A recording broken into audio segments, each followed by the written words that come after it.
It is said in canon that every action or will against Giorno Giovanna is reverted back to zero by God Experience Requiem, which established this stand as a close-range power type with an almost impenetrable defense. As an evolution, it's faster, stronger, and with abilities beyond comparison to any normal stand. Giorno's resolve has unlocked something terrifying, the power to return everything to zero. And when I say everything, I mean it. Actions, intentions, even time itself are completely nullified. One could argue that its defensive power is equal to that of the Saint's corpse, or even better, but that's not what we're talking about today. I will bring you my list of stands that could in some way or another bypass return to zero and defeat Giorno Giovanna, which sounds insane, I'm aware of that, but hear me out.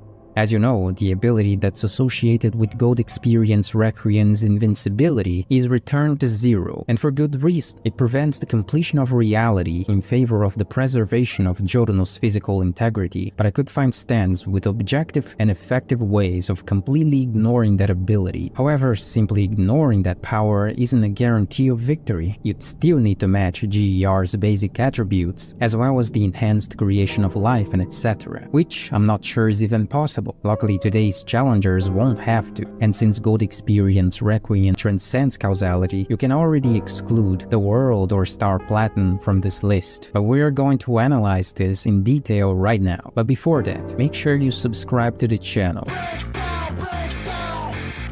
King Crimson thought it had mastered time by erasing it, but GER makes sure that even the concept of an action never becomes real in the first place. So no, time manipulation doesn't work against Giorno. GER is so powerful that it can fire objects faster than the human eye can track, with enough force to pierce through enemies and destroy buildings. Giorno can even levitate with his sting. There's something else, a fate worse than death, a reality where every time you die, you return to the moment before, only to die again and again and again. That's the power of God Experience Requiem and Diablo's eternal punishment. A fitting end for the devil, but would it work against these guys?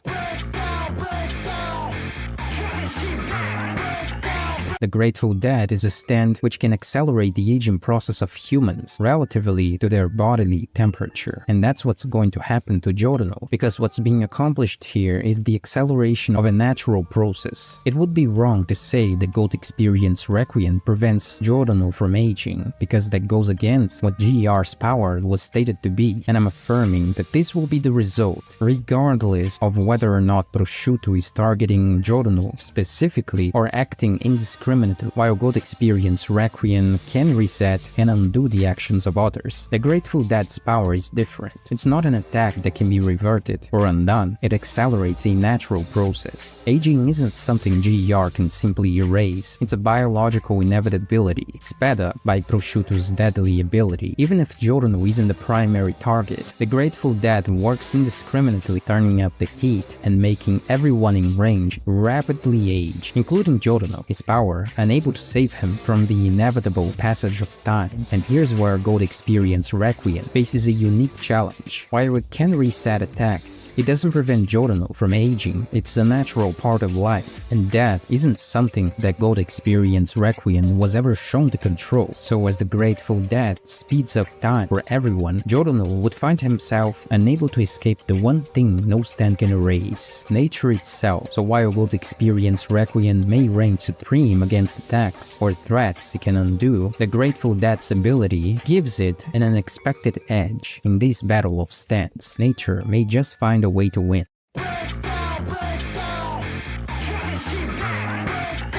The opposite to the Great Dead would be Saturn, the stand of Alessi. If you can conceive a way of competing with the God Experience Requiem, make it so that it never existed in the first place. Standing in Alessi's shadow for less than a second would be enough to de-age Giorno, enough that he never acquired his stand. In this case, it would be best to turn Giorno into a helpless fetus, because in a one-on-one fight, he cannot overpower either version of God Experience. Not exactly your idea of an epic battle, but as I said, to find a stand that can directly compete with the Gold Experience Requiem without any hacks, it's impossible. Saturn doesn't deal in brute force or overwhelming power. It works in the shadows, waiting for the perfect moment. With a simple touch of its shadow, Saturn can de-age anyone it touches, reverting them to a younger, weaker version of themselves. If Giorno were to fall into that shadow, even for a moment, it'd just be turned back into a helpless child, or worse, a defenseless fetus. The beauty of this strategy lies in its simplicity rather than facing Gold Experience Requiem directly. If Giorno is de-aged before he even obtains the arrow that transformed his stand into Gold Experience Requiem, the battle is over before it even begins. No grand clash, no epic showdown. Giorno would be reduced to his most vulnerable state long before he could ever wield Gold Experience Requiem's reality warping power. Again, in a 1v1 fight, Alessi could never hope to win against either version of Gold Experience. But that's the point. Saturn's power doesn't rely on strength, it's about timing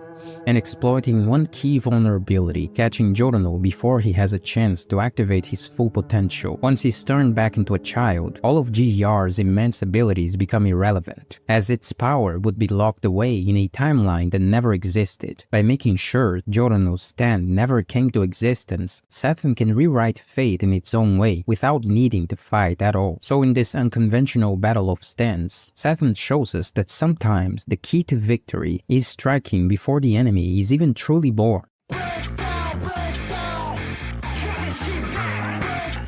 Gold Experience Requiem, undoubtedly one of the most powerful stands in JoJo's Bizarre Adventure. But what happens when he faces a stand that doesn't just manipulate the physical world of what controls all stands? Enter Chariot Requiem, a stand that turns the rules of battle on their head. Chariot Requiem may not have the reality resetting power of GER, but its strength lies in a different domain, the manipulations of souls. When it activates, it gains controls over the souls of not just humans, but stand users as well. Gold Experience Requiem itself is bound to its user's soul. In a direct confrontation, Chariot Requiem could potentially take control of Giorno's soul, and with it, his stand. So what happens when Chariot Requiem exerts its power? Giorno wouldn't be able to activate GER's return to zero to defend himself because Gold Experience's will fall under Chariot Requiem's control. This isn't a question of brute strength or speed, it's a question of who controls the battlefield. And in this fight, Chariot Requiem's ability to control the souls of stand users would make Gold Experience its own weapon. The biggest debate here is whether Gold Experience's return to zero could activate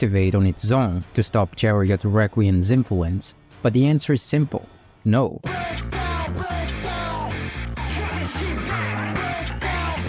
Gold Experience Requiem, it's an automaton stand, works without the conscience of the user, an evolution of Giorno's stand, meant to be a counter for King Crimson to fulfill Giorno's dream. It can basically revert any attack directed to him, or to Giorno, to the point it needs to stop. Bearing universal reality warpers, Giorno is for all intents and purposes untouchable, and if we take the data book literally, whoever is hit by this ability will have even his death turned to zero. Giorno might be unbeatable, at least theoretically, since he might not have to kill you to set you to zero. Gold Experience Requiem was able to ignore King Crimson's time skip. It also completely broke Diablo's epitaph, which shows the actual unchangeable future, meaning cause and effect were irrelevant. In other words, being able to attack faster than GER is irrelevant. When you look at it in hindsight, Gold Experience Requiem is the opposite of King Crimson. One stand is obsessed with the effect, skipping the cause, while the other will never let you reach it. Gold Experience Requiem set the act of Diablo's time skip to zero, and since time is time, GER's range seems to be infinite after we learned in JoJo Part 7 that the JoJo-verse is indeed a multiverse. Staying seems to be eternity too, as it stated multiple times that after Diablo got set to zero, he did keep dying forever. Gold Experience Requiem also has access to all of its previous abilities, but seemingly end. I've heard some people say maybe mind control might work on Giorno, but I don't think these people understand the concept of instantaneously setting any action to zero. Also, though GER seems to be a completely separate consciousness to Giorno, so unfortunately, affecting Giorno in any way isn't going to stop GER from activating. Soft and Wet Go Beyond versus GER,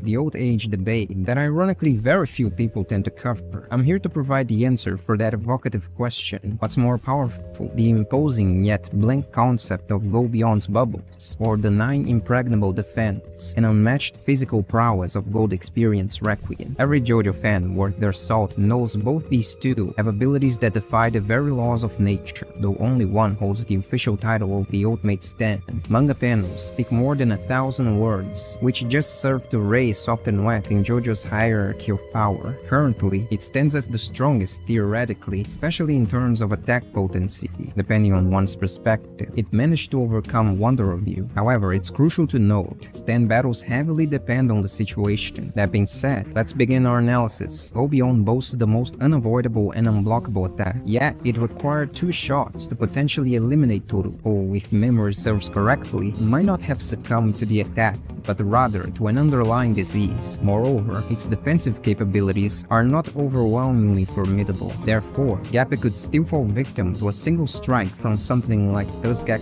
4 if Johnny manages to land the initial blow, since it's not an instant kill. While the attack may be unavoidable, surviving and countering Gappy afterwards could still be a possibility, but he took advantage of a very exploitable weakness of Toru's stand. Its calamity defenses only take effect if one's pursuing Toru. Thus, you would be able to hurt him if you find a way to indirectly attack him. This is mainly why Josuke appeared to get so stomped by Toru, and by the time he learned of Wonder of You's ability, he was already in a sticky situation. If he had prior knowledge, the fight would have definitely gone a lot more smoothly. Toru also appears to be very reliant on his stand ability. The second it's breached, his defenseless. In summary, Go Beyond essentially amplifies Soft and Wet's capabilities. It doesn't entail the obligation to return what it takes. Consider if Josuke removed the floor's friction using Go Beyond. Would the friction itself vanish? Clearly not. Only the friction of a specific object would cease to exist, not the entire physical force. His logic extends to the flow of calamities. While a particular manifestation of Wonder of You was destroyed and sent to another universe, the flow persists. If we view the head doctor as a curse left upon Toru's death, akin to Milagro Man, Go Beyond specifically eradicated this curse. Without Josuke's intervention, he could have haunted the Higashikata family for generations, but is now averted, but the flow of calamity endures. So it seems we've concluded the calamities is this JoJo.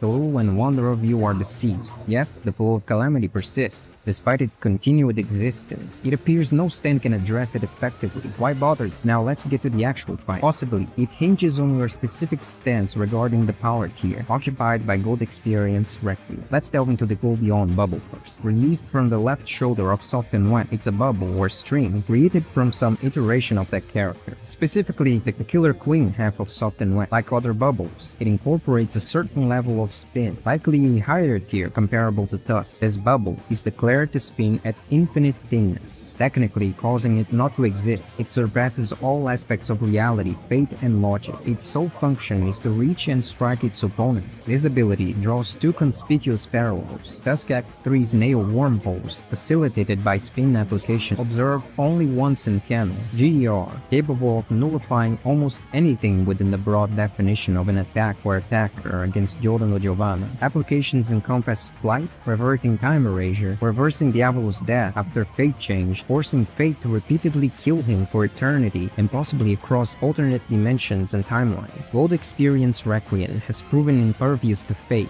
and time manipulation, directly defying fate as demonstrated in Epitaph and now to Go Beyond. By surpassing Wonder of You, Soft and Wet showcases a comparable, if not superior overall feat. I believe the Go Beyond might not penetrate Love Train without accessing infinite spin through a horse or equivalent. However, the Go Beyond bubble cannot shield the user from the repercussions of Gold Experience Requiem. As for the bubble itself, it's uncertain and is essentially nothing. There's basically nothing to reset here, yet the effect it leaves is a different narrative. Gold Experience Requiem's return to zero is fundamentally about eliminating the effect. Consequently, the explosive spin that would harm Giorno wouldn't actually occur, and, as Toru can confirm, the damage it leaves undeniably exists. And that's it for today's video, guys. Hope you enjoyed it. If you did, leave a like on this video and subscribe to the channel for more content like this. Also, leave a comment down below letting me know your opinion. With that being said, thanks for watching this video. See you in the next one.